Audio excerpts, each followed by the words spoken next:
बच्चे अपने माँ बाप को विलेन समझना शुरू कर रहे हैं, क्योंकि बाहर जो दुनिया है वो चकाचौंध की है। वो डिमांड मार्केट से लेके आते हैं, बाहर से लेके आते हैं, जो माँ बाप के पास रखते हैं। अब माँ बाप भी नहीं समझ पाते हैं, क्योंकि 90s में रेफरेंस नहीं थे सोशल मीडिया का, टीवी का, तो बच्चों को नॉलेज भी नहीं था।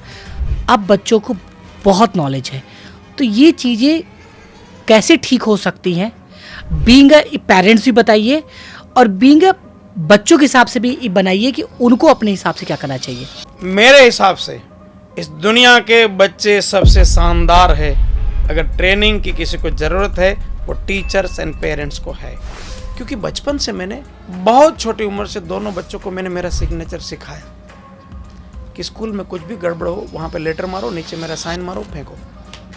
इसके पीछे क्या सा लॉजिक था आपका? लॉजिक ये था कि बच्चे को ये फील हो कि भाई मेरा बाप है जो मुझे समझता है, दुनिया तो सब कोई। बहुत बड़ी बात है सर। अब आप बोलोगे फिर मैं साइन सिखाओगे तो गलत नहीं हो जाएंगे?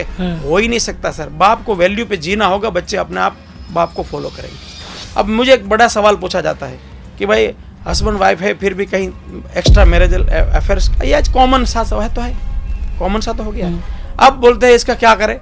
मैं बोलता हूँ भाई, अगर कहीं तेरी पकड़ में आ गया है कि तेरी वाइफ या तेरा हस्बैंड इस प्रकार का है, इस प्रकार का कहीं थर्ड रिलेशन चल रहा है, उसको सामने बिठा के उसको बोल, मेरी गलती है, बता मैं कहाँ सुधरूं। क्या बात है, मेरी गलती है, बता मैं कहाँ सुधरूं।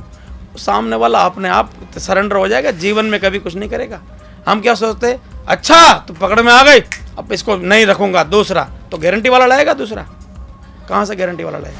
जो आप इतनी सरलता से एक बड़े प्रॉब्लम को आप रख रहे हैं सर, सो क्या इस माइंडसेट को डेवलप करने के लिए, इस पर्सनालिटी को डेवलप करने के लिए रियलिटी को जानना होगा और कुछ करना ही नहीं होगा। एनएलपी की मेन भूमिका क्या हो, जिस हिसाब से आपने माइंड को ट्रेन किया? नहीं, मैं माइंड को ट्रेन कहाँ किया हूँ, मैं तो जमाने को देखा हूँ कि भाई ये अभी परिस्थिति है, इसमें यही करना चाहिए, दूसरा करने से क्या होगा।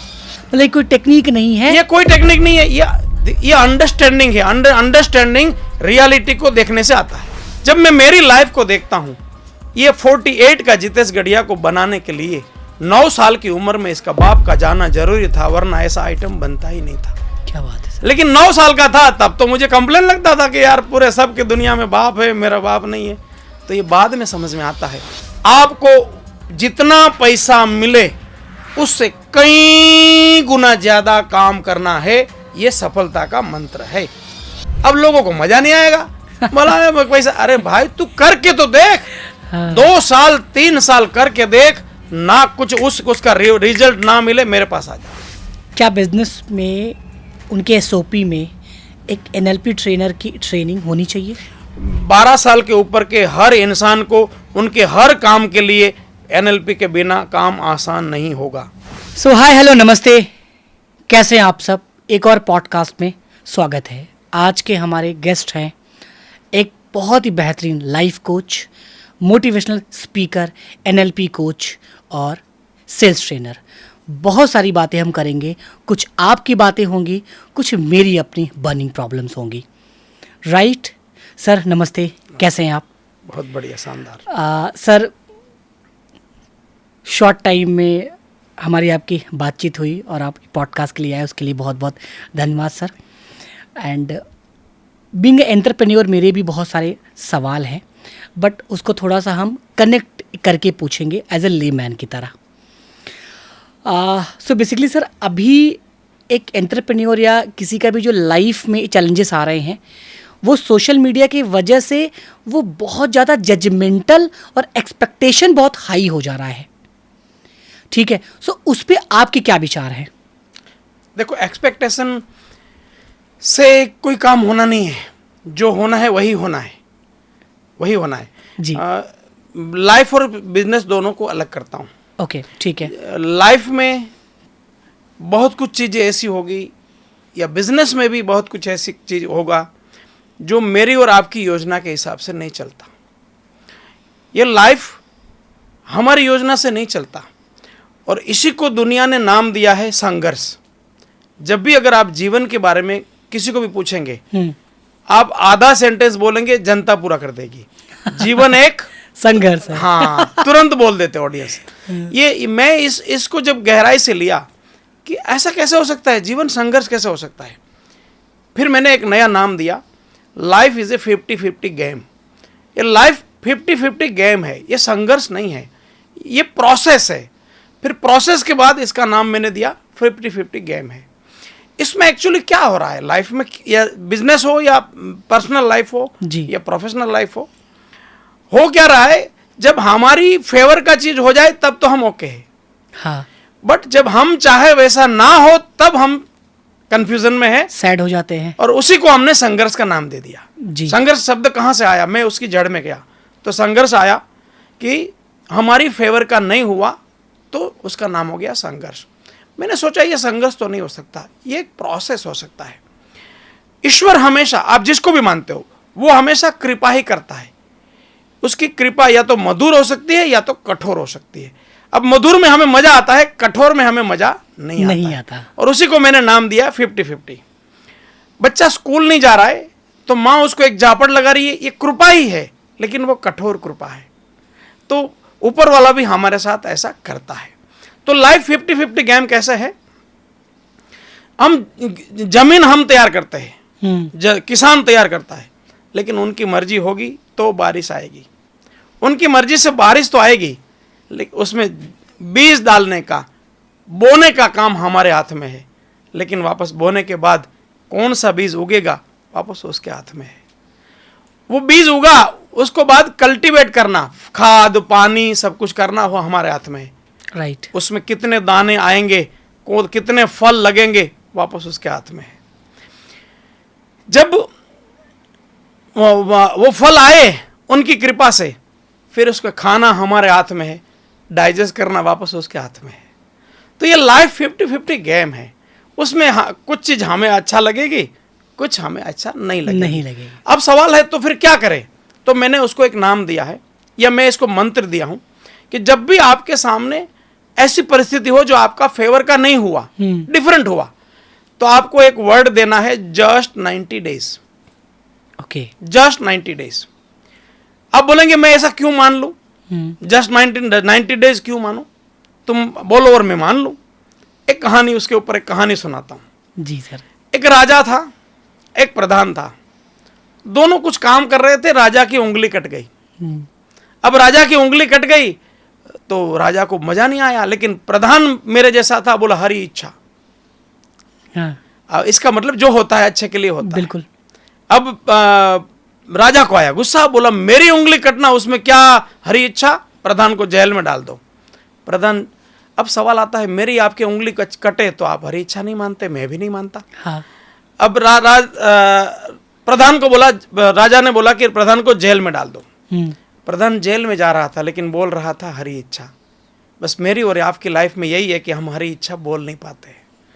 प्रधान जेल में गया, दूसरे दिन राजा शिकार पे गया, और जब सैनिक साथ में थे लेकिन रास्ता भटक गया, अकेला हो गया, और जंगल में रहने वाले कुछ लोग, उसके यहाँ देवी का त्योहार था, वो लोग बलि ढूंढ रहे थे, और उसके हत्थे चढ़ गया राजा। अब जंगल में का राजा उठाया, नहला धोला के मंदिर के देवी के सामने लाए। पुरोहित ने चेक किया तो बोला ये उंगली कटा हुआ है, ये खंडित है, ये बलि नहीं चलेगा, उसको वापस भेज दो। राजा को छोड़ दिया। भागते हुए राजा आया प्रधान के पास, दरबार में जाके हुक्म किया प्रधान को रिस्पेक्ट पूर्वक वापस लाया जाए। प्रधान वापस आए, राजा ने माफी मांगते हुए बिठाया, बोला वाकई आपकी बात सही थी, मेरी उंगली कटी, वो हरी इच्छा सही थी, वरना आज पूरा कट जाता था। लेकिन प्रधान जी मुझे एक बात समझ में नहीं आई, आपको जेल में डाला, उसमें क्या हरी इच्छा, वो अभी भी मुझे समझ में नहीं आया। बोला महाराज अगर मैं जेल में नहीं होता तो कहाँ होता? बोला मेरे साथ। बोला सर आपके साथ होता तो मेरा क्या कटा हुआ था। तब राजा को समझ में आया।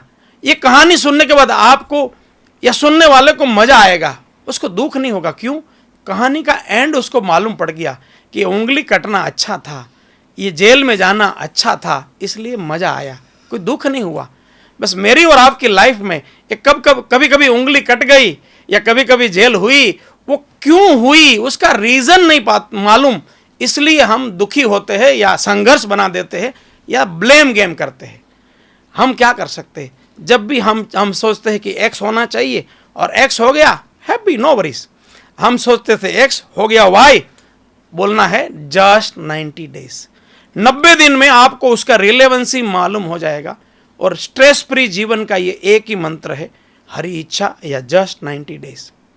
जब मैं मेरी लाइफ को देखता हूं, ये 48 का जितेश गढ़िया को बनाने के लिए 9 साल की उम्र में इसका बाप का जाना जरूरी था, वरना ऐसा आइटम बनता ही नहीं था। क्या बात है सर। लेकिन 9 साल का था तब तो मुझे कंप्लेन लगता था कि यार पूरे सब की दुनिया में बाप है, मेरा बाप नहीं है। तो ये बाद में समझ में आता है। NLP साइंस से कहता है कि इस दुनिया में जो कुछ भी होता है, everything happen for a purpose. हर चीज का कोई पर्पस है, बस हमें समझ में नहीं आता है। तो एक मंत्र लीजिए, जस्ट 90 डेज। क्या बात है। चाहे वो लॉस हो, चाहे वो प्रॉफिट हो, या रिश्ते में कुछ कड़वाहट, देखिए कुछ भी हो, अल्टीमेट आप छोटा कैलकुलेशन नहीं कर सकते। आप लाइफ को 10-20 साल के एंगल के बाद एग्जाम लीजिए, आप हमेशा प्रॉफिट में ही रहेंगे। अच्छा सर, अक्सर ये होता है कि जब आप प्यार में होते, when you are in love, deep love में होते हो, तो आपको हर बदसूरत इंसान भी बड़ा सुंदर दिखता है, फीलिंग बड़ी क्रीम हो जाती है, ग्रीनरी दिखती है। लेकिन जब आप अग्रेशन में होते हो या गुस्से में होते हो, नफरत में होते हो, तो अच्छी चीज़ें भी नहीं दिखती। इसके पीछे का क्या साइकोलॉजी होती है, और क्यों हमारा बॉडी और ब्रेन दोनों कंडीशन में रिएक्ट अलग अलग करता है? इस दुनिया में आप कोई भी चीज खरीदते हो तो वहां उसका बुकलेट आता है। आप कोई भी गैजेट खरीदो, उसका बुकलेट है। इस मनुष्य के बॉडी को कैसे यूज करना, उसका बुकलेट क्या है? उस बुकलेट का नाम ही NLP साइंस है। ओके। तो ये NLP साइंस में सबसे मेन बात है, आप मेंटली रिसोर्सफुल होंगे तभी चीजें एग्जैक्टली देख पाओगे। मेंटली रिसोर्सफुल होना ही सबसे मेन बात है। तो मेंटली रिसोर्सफुल कब रहेंगे? ना आप कभी माइनस जाएंगे, ना आप प्लस जाएंगे, तब हो पाएगा। अब प्यार में है, ये देखिए 2 बातें हैं। एक होता है एडवाइस देना, दूसरा होता है एबल टू डू करना। अब एडवाइस के तौर पे ऐसा कौन नहीं जानता है कि भाई सुबह जल्दी उठना चाहिए, कितना उठते हैं? एडवाइस के तौर पे ऐसा कौन नहीं जानता है कि शराब नहीं पीनी चाहिए? सब जानते हैं, लेकिन कितने लोग नहीं पीते हैं? तो ऐसा भी नहीं है कि वो छोड़ना नहीं चाहते। Not able to do is the issue. ऐसा कर नहीं पा रहे, वो इश्यू है। और उसी इश्यू का समाधान है NLP साइंस, जो इस बॉडी को कैसे हैंडल करना वो सिखाएंगे। अगर आप प्यार में है तब तो कोई नुकसान नहीं है, तो उसका तो ठीक है, उसको कोई रिपेयर करने का जरूरत नहीं है, कोई सीखने का भी जरूरत नहीं, कला भी सीखने का जरूरत नहीं। ठीक है भाई, जब अच्छा ही हो रहा है तो हमें कोई स्किल और सिस्टम से क्या मतलब है, अच्छा ही हो रहा है तो। लेकिन जब बुरा हो रहा है, मतलब आप अपने एंगर को कंट्रोल में नहीं कर पा रहे हो, जो आपके लिए मेंटल स्टेट को अनरिसोर्सफुल बना देता है। तो अनरिसोर्सफुल जब बनाते हैं तभी इस साइंस की जरूरत है। और ये कैसे होता है, ये होगा कैसे? सवाल आपका ये बनेगा कि भाई एंगर को कंट्रोल कैसे करूं, यही तो सवाल बनेगा कि एंगर में मैं ठीक नहीं कर पाता हूं। सही बात है। तो सवाल है कि एंगर को ही खत्म करूं ताकि ठीक वाला मामला ही खत्म हो जाए। यही तो मुद्दा है। तो एंगर खत्म कैसे होगा? तो एंगर होगा एटीट्यूड से। एटीट्यूड कहां से बनेगा? एटीट्यूड बनेगा अंडरस्टैंडिंग से। रियल अंडरस्टैंडिंग से आपका एटीट्यूड आएगा। मैं आपको एक कहानी सुनाता हूं। कहानी नहीं है, एक बनी हुई घटना है। गूगल के CEO है सुंदर पिचाई। उन्होंने एक दुनिया को कॉकरोच थियरी दिया। ये कॉकरोच थियरी क्या था? ये कॉकरोच थियरी था, एक बार सुंदर पिचाई कुछ दोस्तों के साथ होटल में कहीं नाश्ता करने गए होंगे। तो एक टेबल पे बैठे थे, 2-3 टेबल आगे 2 महिलाएं बैठी थी। ऑल ऑफ सडन वहाँ कॉकरोच निकला। तो कभी कभी कोई महिलाएं कॉकरोच से डर जाती है, तो वो महिलाएं कॉकरोच से डर गई और एकदम से चिल्लाने लगी और टेबल के ऊपर चढ़ गई। आप वहाँ वो सुंदर पिचाई देख रहे हैं। उसी समय वहाँ पे एक होटल का वेटर आया, उसने कॉकरोच को उठाया, चुपचाप बाहर फेंक दिया और बाद में हाथ धोया नहीं धोया मुझे नहीं मालूम, वो काम पे लग गया। तो वहां से इस दृश्य को देख के सुंदर पिचाई ने दुनिया को कॉकरोच थियरी दिया। कॉकरोच थियरी के तो एक पात्र था कॉकरोच करके, उसका नाम दे दिया। उसका कोई कॉकरोच का मतलब नहीं है। उसने बोला कि दुनिया में घटनाएं तो लगातार घटेगी, आप उसको रिस्पॉन्ड करोगे कि रिएक्ट करोगे, ये आपके हाथ में है। उस महिलाओं ने रिएक्ट किया। मतलब मेरा कॉकरोच आ गया तो रिएक्ट किया। रिएक्ट का मतलब कंप्लेन किया। वेटर ने उसको रिस्पॉन्ड किया। रिस्पॉन्ड का मतलब जो भी परिस्थिति बनती है उसमें उस समय जो भी करना चाहिए वही करना, वो है रिस्पॉन्ड। और उस समय जो करना चाहिए उसके विपरीत कंप्लेन करना, उसका नाम है रिएक्ट। सुंदर पिचाई ने दुनिया को बताया कि गुड मॉर्निंग से गुड नाइट तक जीवन उनके हिसाब से चलेगा, मेरे और आपके हिसाब से नहीं चलेगा। मेरे और आपके हाथ में एक ही बात है कि आप रिस्पॉन्ड करेंगे कि रिएक्ट करेंगे। जब ये समझ में आ जाता है कि हाँ भाई इसमें और क्या कर सकता था, कॉकरोच है, दुनिया है तो कॉकरोच तो आता है, अब खाने का कुछ पड़ा होगा तो कॉकरोच तो आता है, नेचुरल है, अब कॉकरोच नहीं आएगा तो कौन आएगा। तो जब आप समझ लेंगे कि कॉकरोच आना ये मैं रोक नहीं पाऊंगा, तो अब मैं क्या कर सकता हूँ, वही हम हर एंगल में आप जीवन के कोई भी आयाम में जब आप गुस्से की ओर जाते हो, आपको समझना होगा, आपको वो रिस्पॉन्ड करने की कला सीखनी होगी।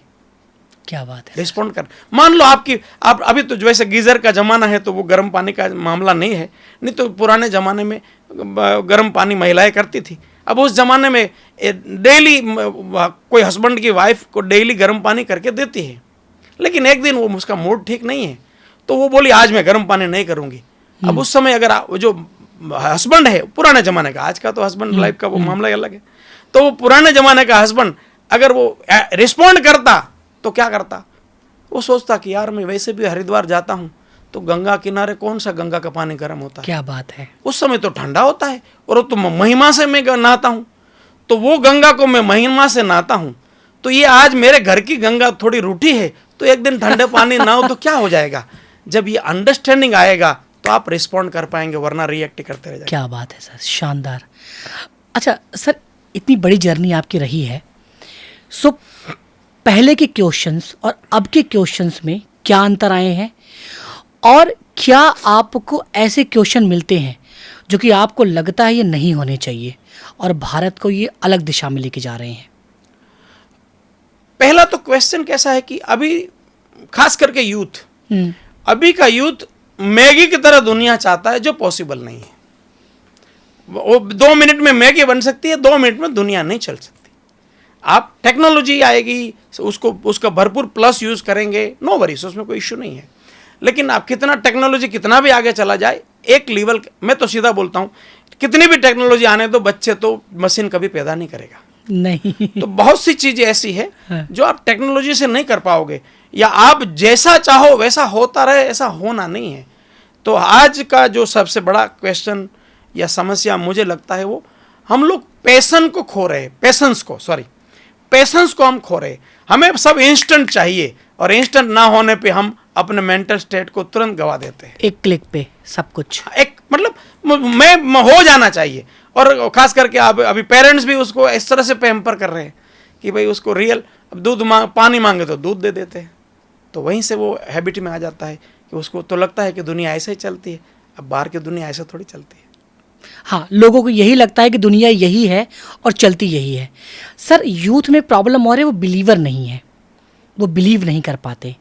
जैसे आपने कहा कि दिमाग का एक मैनुअल है जिसको हम NLP बोलते हैं, जिसमें हमारा सब कॉन्शियस माइंड और कॉन्शियस माइंड, सो बिलीवर नहीं है। अगर कोई नॉन बिलीवर से बिलीवर बने तो किन प्रैक्टिस को अपनाए वो, जिससे कि स्ट्रांग बिलीवर बन पाए और उसके लाइफ में चेंजेस आ पाए?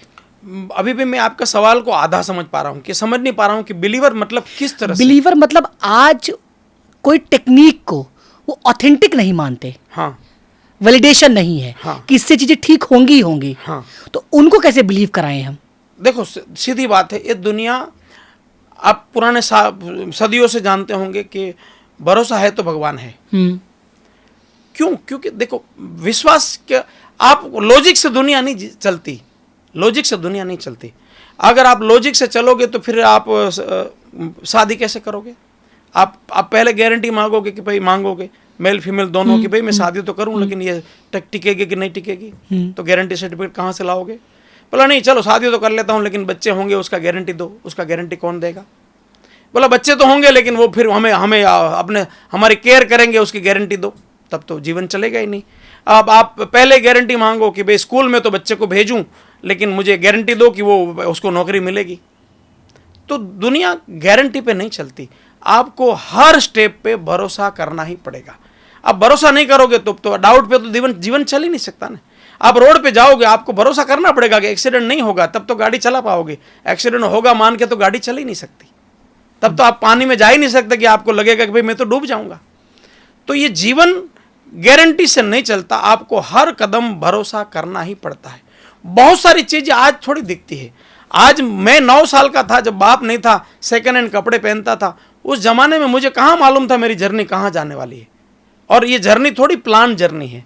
मैं तो जब प्राइमरी में था लोग मानते थे ये तो डॉक्टर इंजीनियर बनेगा, लेकिन 12th साइंस में मैं फेल हो गया। उसके बाद मैंने एमए इंग्लिश किया, फिर वापस एमए इंग्लिश करने के बाद टीचिंग लाइन में था, लेकिन कंस्ट्रक्शन कंपनी खोल ली। अब कंस्ट्रक्शन को और एमए इंग्लिश का क्या नाता है। कंस्ट्रक्शन खोलने के बाद वापस अपनी स्कूल खोली, स्कूल के बाद एकदम रोड पे आ गया। अब रोड पे आना कहाँ जर्नी में वो उसमें प्रोसेस में मैन्युअल में कहाँ था, तो वहाँ रोड में आया। वापस सेल्स एंड ट्रेनिंग में आया और लगभग 7 साल से ट्रेनिंग में हूँ। तो ये लाइफ कभी गारंटी से नहीं चलता, आपको हर कदम देखिए। लाइफ में अगर आपको स्ट्रेस फ्री जीना है, आपको 2 चीज़ों पे हमेशा भरोसा चाहिए। नंबर 1 खुद पे, कि हाँ मेरा कोई क्रिएशन अगर छोटा नहीं हो सकता, गलत नहीं हो सकता, तो उनका क्रिएशन गलत नहीं हो सकता, तो मैं शानदार हूँ। मैं हमेशा बोलता हूँ, भारत में एक बड़ी समस्या मुझे लगी है कि हम लोग दूसरों को इम्पोर्टेंट बहुत देते हैं, खुद को उतना इम्पोर्टेंट नहीं देते हैं। मैं जनता को भी कहना चाहूँगा कि दूसरों की हमेशा रिस्पेक्ट होनी चाहिए, इम्पोर्टेंस खुद का होना चाहिए। कि भाई मैं इसको अहम मत लीजिए, इसको सेल्फ रिस्पेक्ट लीजिए। तो पहला चाहिए कि मेरे ऊपर भरोसा हो, कि हाँ दूसरा उसके ऊपर भरोसा। क्या बात है। अगर ये 2 भरोसे नहीं बना पाओगे जीवन में, आप बोलेंगे क्यों बनाऊं भाई, और रास्ता बताओ भाई। आप दुकान खोलेंगे, क्या क्या गारंटी है कि वो चलेगी।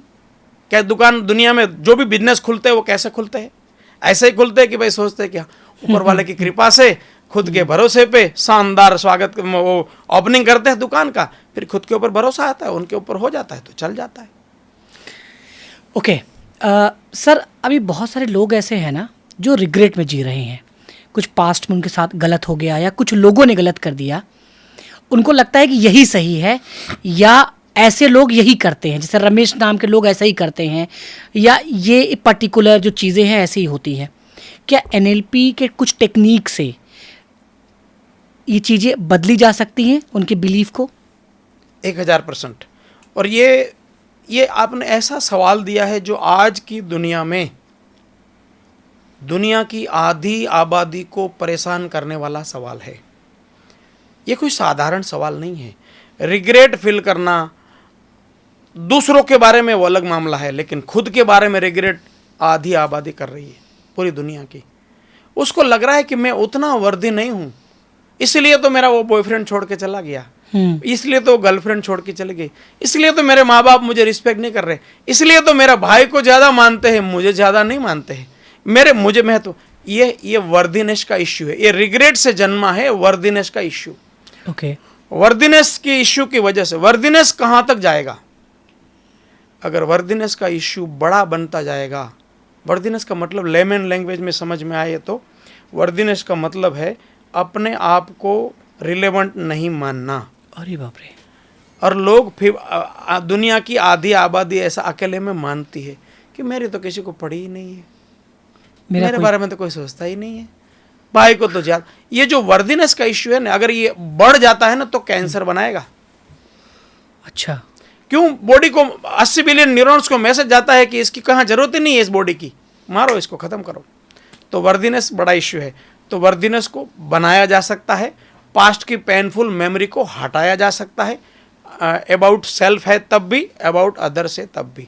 अब आपको दिल्ली मेट्रो में आपका पर्स एक बार चोरी हुआ, अब जितनी बार आप दिल्ली मेट्रो पे जाएंगे आप सबसे पहले कॉन्शियस हो जाएंगे। हाँ। अब ये पास्ट की पेनफुल मेमोरी है, इसको हटाना चाहिए। चलो ये मेट्रो वाली ज़्यादा परेशान नहीं करेगी, खाली आपका कॉन्शियस हो जाएगी। लेकिन अगर किसी इंसान के बारे में ऐसा है तो जब भी इस इंसान के साथ आप दूसरी बार कुछ भी करेंगे, आप वो नॉर्मल व्यवहार नहीं होगा, आपका व्यवहार दोनों के लिए सही नहीं होगा।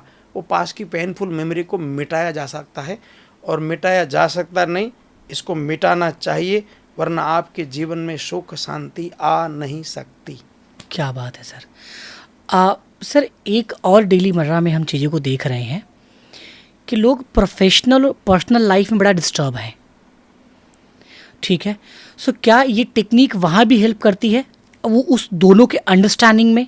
बिकॉज इंसान के अंदर अपनी उतनी काबिलियत नहीं है कि चीज़ों को वो समझ पाए, क्योंकि दोनों का सिचुएशन, दोनों का टेम्परामेंट अलग है।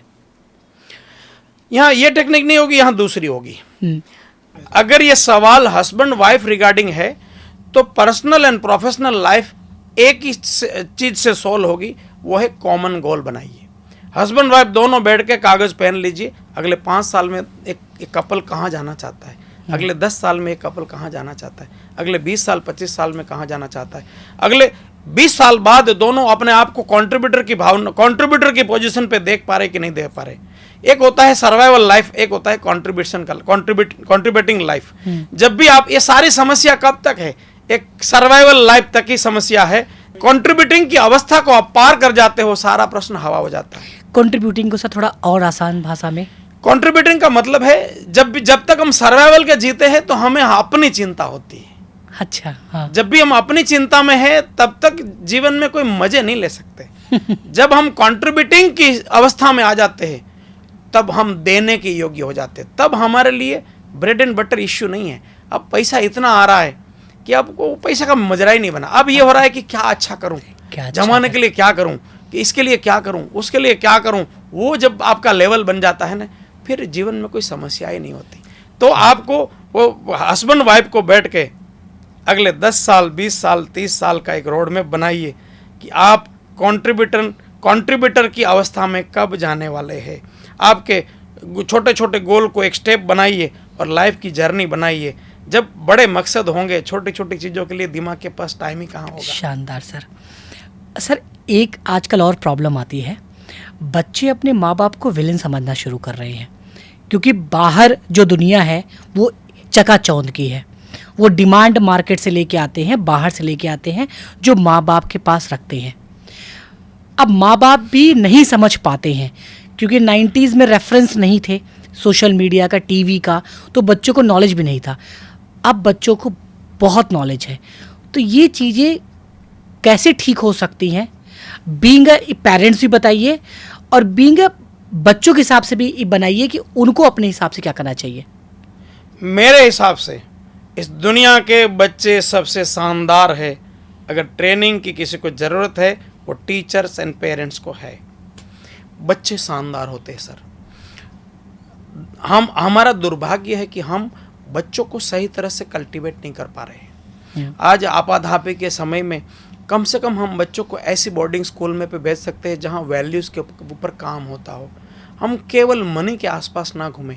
अगर मनी के आसपास घूमेंगे, मनी कभी हाथ में नहीं आएगा। जब हम बड़े पर्पस के लिए घूमेंगे, पैसे इतने आएंगे आप संभाल नहीं पाओगे। तो पहला मुद्दा है कि पेरेंट्स को या कोई भी एल्डर्स है, उनका रोल है कि बच्चों को समझना है, समझाना नहीं है, समझना है। और इस दुनिया में किसी को भी समझाना नहीं है, समझना है। आप हस्बैंड है, आप वाइफ को समझिए, समझाइए मत। वो बहुत सुलझी हुई है। आप वाइफ है, आप हस्बैंड को समझाइए मत, वो बहुत सुलझा हुआ है।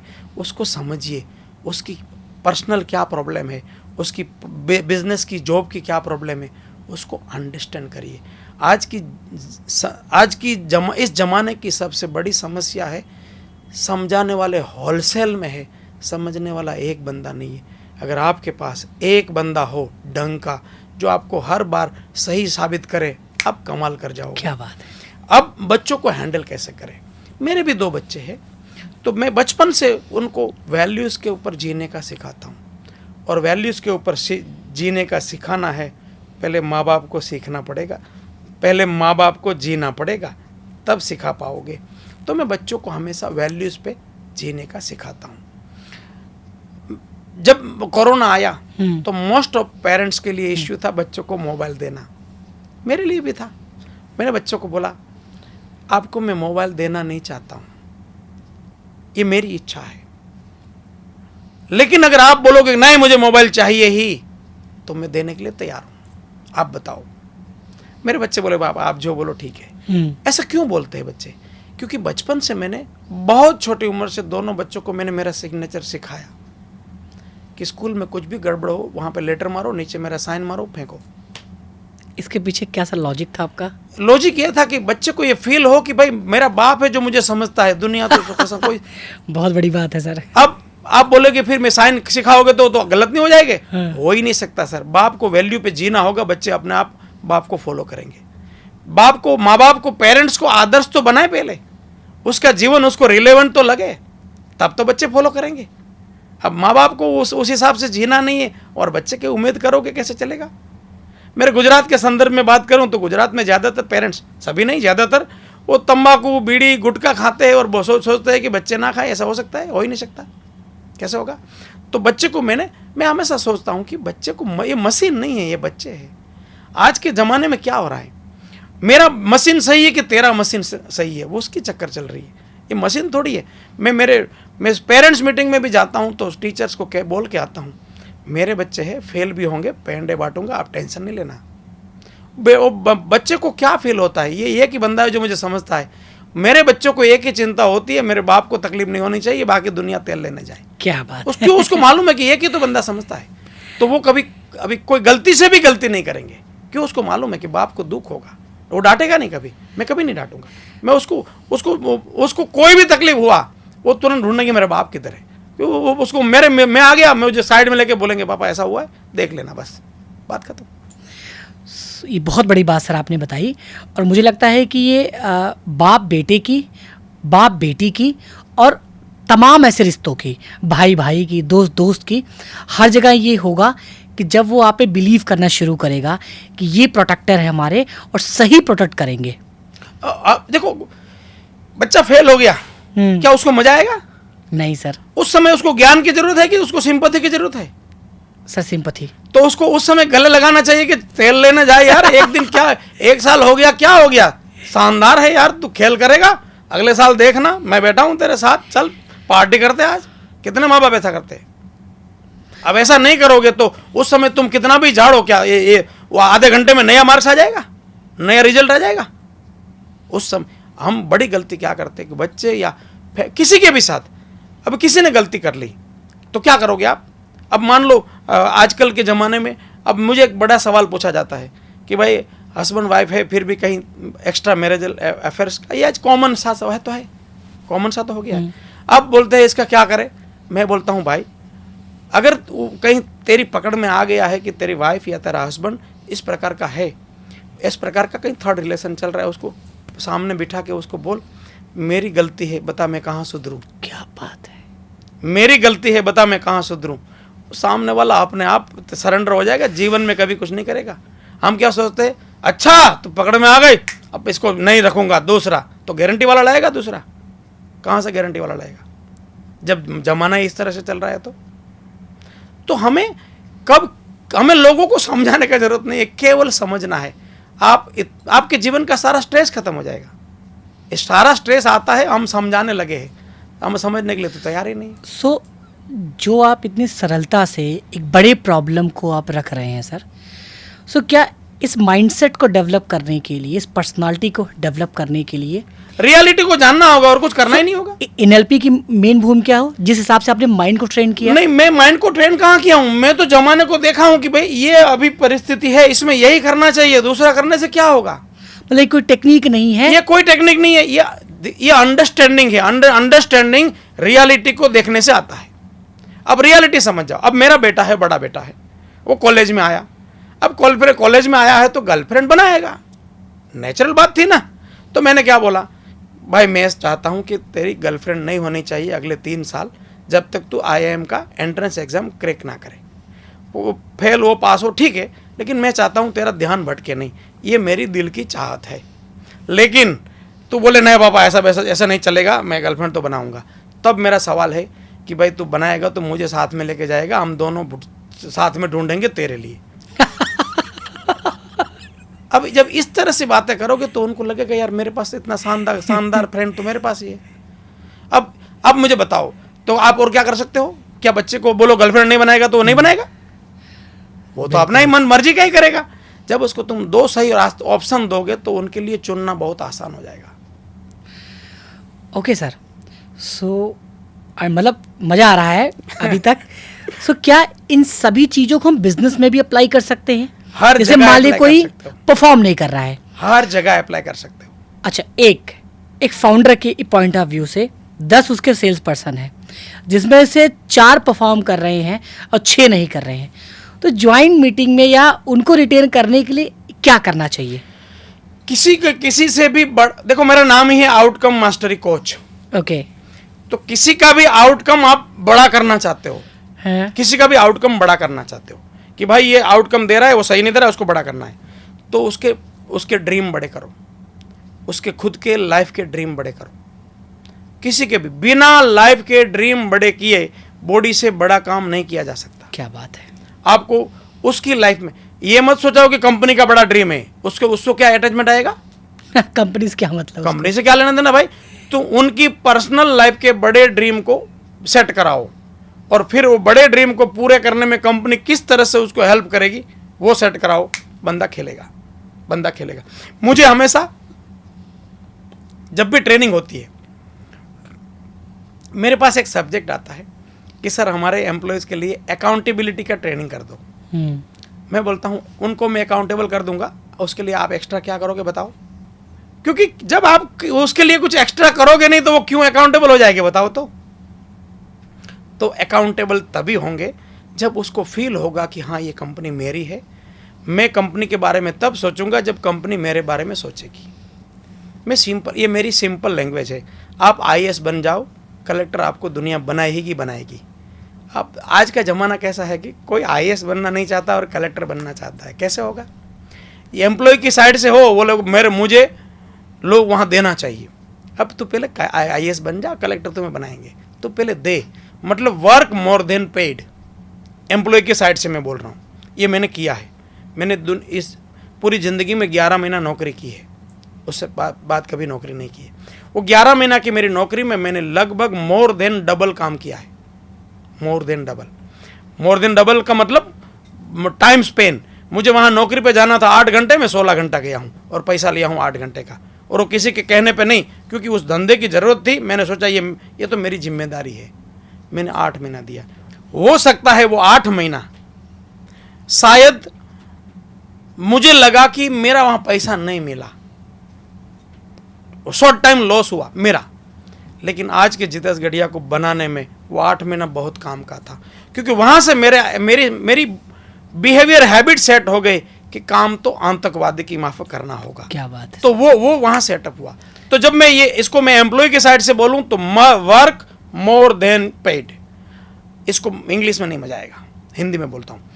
आपको जितना पैसा मिले उससे कई गुना ज्यादा काम करना है, ये सफलता का मंत्र है।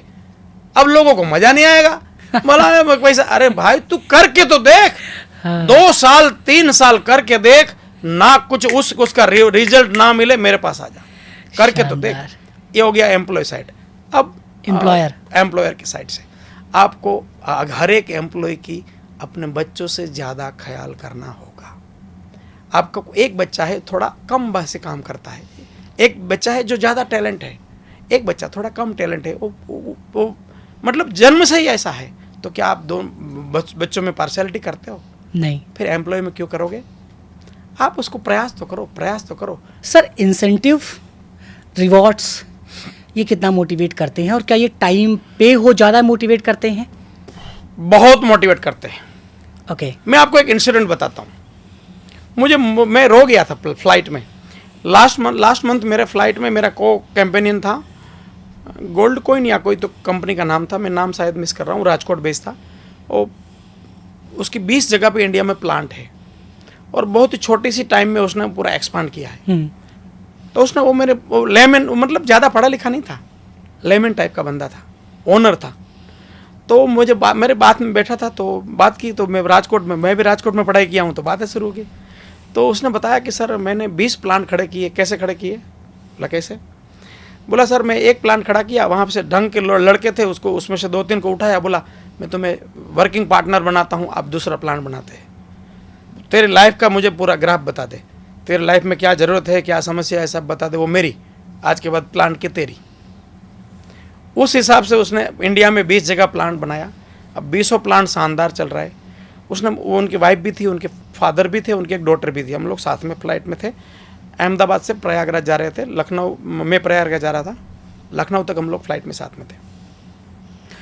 उसने बताया कि सर मेरा पूरा डिपार्टमेंट सेट है, मेरे बाकी पार्टनर का काम है बिजनेस देखना, मेरा काम है एम्प्लॉय देखना। किसी भी एम्प्लॉय को कोई तकलीफ है तो मैं देखता हूँ, मेरा यही काम है। एक एक के घर में कोई तकलीफ है, उसके पेरेंट्स को कॉल करना, अब महीने में एक आध बार, सब ठीक चल रहा है, बढ़िया है, कोई प्रॉब्लम नहीं है घर में। बोला कि हाँ, मेरे पूरे एंटायर स्टाफ में कोई फीमेल प्रेग्नेंट हुई, लेबर भी क्यों ना हो, प्रेग्नेंट हुई तो मेरी वाइफ का ड्यूटी लग जाता है। हमारे सिस्टम है कि किसी कोई प्रेग्नेंट है तो न्यूज़ मेरी वाइफ के पास जाना चाहिए। अब जब तक वो बच्चा 2-3 महीने 6 महीने का ना हो जाए, तब तक उस महिला का ख्याल वो ओनर की वाइफ पर्सनली करेगी। वो घी भेजेगी, खाना मतलब वो उस समय उसको क्या क्या लगेगा सारा। वो बोला कि सर मेरे कोई भी एम्प्लॉय को कोई तोड़ के दिखाए। क्या बात है। मैं रो गया। मैं बोला सर आप क्या सोचते हो? मैं बोला क्या बोलूँ भाई, अकाउंटेबल जो मैं सिखाता हूँ वही आप करते हो। बोला मैं तो उतना पढ़ा लिखा नहीं हूँ। मैं बोला आप पढ़े भी हो, लिखे भी हो। कि जो माइलस्टोन आप क्रिएट कर रहे हो, जो प्रैक्टिस आप कर रहे हो, आप पढ़े लिखे देखो, आप पैसे से एक लेवल तक काम करवा सकते हो, बियॉन्ड द मनी क्या कर रहोगे वो खेल करेगा। Beyond the money sales pressure है। प्रेशर है जब तक आपके पास सपना नहीं है। ओके। आपके पास सपना है तो क्या प्रेशर है? खेल है, सारा खेल सपनों का है। भारत में 2 बंदे बड़ा खेल रहे, वो थकते नहीं है, क्यों? सपने की वजह से। बड़ी बात है। प्रोडक्टिविटी हम उनके साइकोलॉजी विजन को समझ के बढ़ा सकते हैं एम्प्लॉय के, पर्सनल ड्रीम को एम्पावर करके उसकी कैपेबिलिटी को एनहांस किया जा सकता है।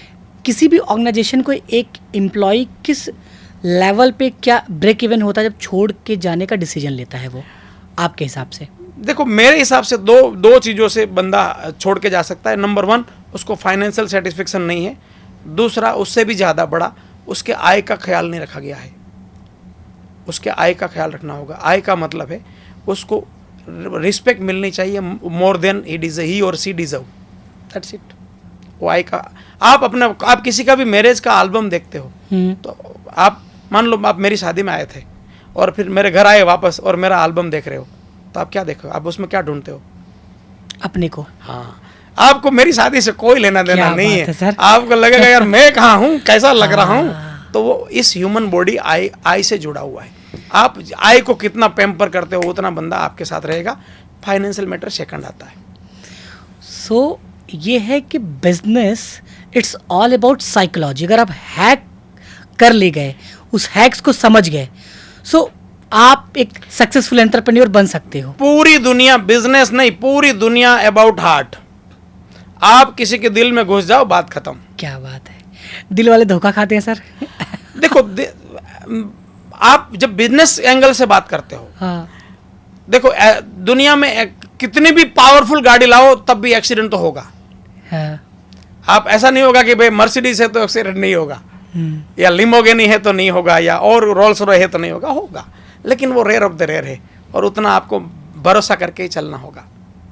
एक फाउंडर को किन किन ट्रेनिंग की ज़रूरत होनी चाहिए और क्या उनको सीखना चाहिए अगर नहीं आता है तो? दुनिया में 2 चीज़ की ही ट्रेनिंग होनी चाहिए। Number 1 is mindset, number 2 skill. Number 1 is mindset. आप पहले माइंड बना लो कि आप करना क्या चाहते हो। जब आपका माइंड बन जाएगा तो आपकी एक बॉडी नई ऊर्जा बनाएगी। फिर उस बिजनेस के लिए जो जरूरी स्किल है वो सारी स्किल सीखनी चाहिए। एक आइडियल हस्बैंड कैसे बने? सामने वाले को समझने का प्रयास करो। हस्बैंड क्यों, वाइफ भी बननी चाहिए। तो हस्बैंड या वाइफ कोई भी आइडल कब बनेगा? बस सामने वाले को समझने का प्रयास करो। समझाने का जरूरत नहीं है, वो सुलझा हुआ समझा हुआ है। कोई आपसे ट्रेनिंग करना चाहे तो क्या क्या माध्यम है? मैं ट्रेनिंग करना चाहे तो आपने एक अच्छा सवाल कर दिया। यहाँ मैं बियॉन्ड द मनी भी बात करना चाहूँगा।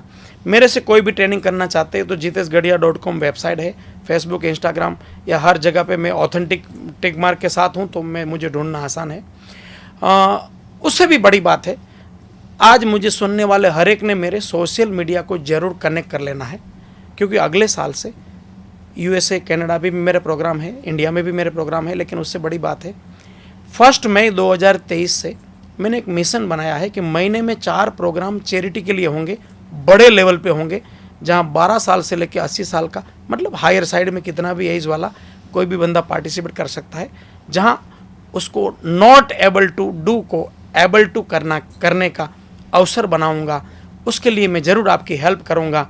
और वहाँ पे money is not the issue. आपके लिए पैसे की बात नहीं कर रहा हूँ। महीने में 4 प्रोग्राम ऐसे होंगे जहाँ पैसे का इश्यू नहीं होगा, फिर भी आप मुझसे जुड़ सकते हैं। उसका इन्फॉर्मेशन आपको कहाँ से मिलेगा? मेरे सारे सोशल मीडिया प्लेटफॉर्म को ज़रूर जुड़ना चाहिए। जितेश गढ़िया, इंस्टाग्राम, फेसबुक, लिंक्डइन, या मेरी वेबसाइट है jiteshgadia.com। Great sir. मेरे बहुत सारे क्लाइंट गुजरात से हैं और राजस्थान से और यूपी से, बिहार से, हर जगह है। लेकिन गुजरात के जो एंटरप्रेन्योर, उनकी स्पीड अलग है। अच्छा, वो छुट्टी है तो पूरा छुट्टी मनाते हैं और काम है तो पूरा काम कराते हैं। ये कहाँ से, मतलब एक्चुअली कैसा है, देखो मैं उस छोटे लेवल पे बात नहीं करता। मैं गुजराती हूँ, आप मेरी हिंदी आपसे बोल के पकड़ नहीं पाओगे, मैं गुजराती हूँ। हाँ। मैं हमेशा इंडियन हिसाब से देखता हूँ, मैं हिंदी के हिसाब से देखता हूँ। तो मेरे लिए गुजरात अलग नहीं है, मेरे लिए इंडिया ही सब कुछ है।